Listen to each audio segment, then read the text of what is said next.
কিছুদিন আগে ছোলা ভিজিয়েছিলাম খাওয়ার জন্য, কিন্তু কি মনের ভুলে আর খাওয়া হয়নি। তো সেই বাটি থেকেই অঙ্কুর বেরিয়ে গাছ হয়েছে।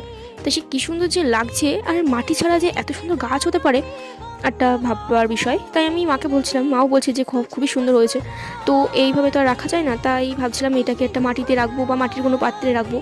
তো অনেক দিন ধরে ভাবছিলাম, তো সেটা আর করা হচ্ছিল না। তাই আজ হঠাৎ করে আমি কি মনে হলো যে না, এটা পুঁততেই হবে বলে মাটি নিয়ে এসেছি। এটা মিষ্টি খাওয়ার যে কোটো হয়, ওই কোটোর মধ্যে করে, টবে করে দেয়নি, তাই ওটা পুঁতছিলাম। মানে এত ঝামেলা ছিল এই পোতাটা, আর এটার মধ্যে যে কত অঙ্কুর বেরিয়েছে এটা ভাববার বিষয়। অনেক অঙ্কুর বেরিয়েছে এই গাছ থেকে, তাই এটা পুঁততে অনেক সমস্যা হচ্ছিল। যেতে পেরেছি এই অনেক, যাই হোক শত কষ্টের পরে পুঁতলাম, অনেক পুঁততে যাচ্ছি আর কি। মানে এটা পুঁতা যে কি ডিফিকাল্ট ছিল, তাও পুঁতেছি, যাও করে পুঁতলাম। আর আমি ভাবছিলাম এটা কি আদেও বাঁচবে, কিন্তু পরে দেখি এটা বেঁচে গেছে। একটু জল টল দিয়ে বাঁচিয়ে দিয়েছি। আর দুদিন পরে দেখছি এটা সুন্দর, আরও গাছটা গছিয়েছি সুন্দর করে, ডালপালা এদিক ওদিক গেছে। তো যাই হোক,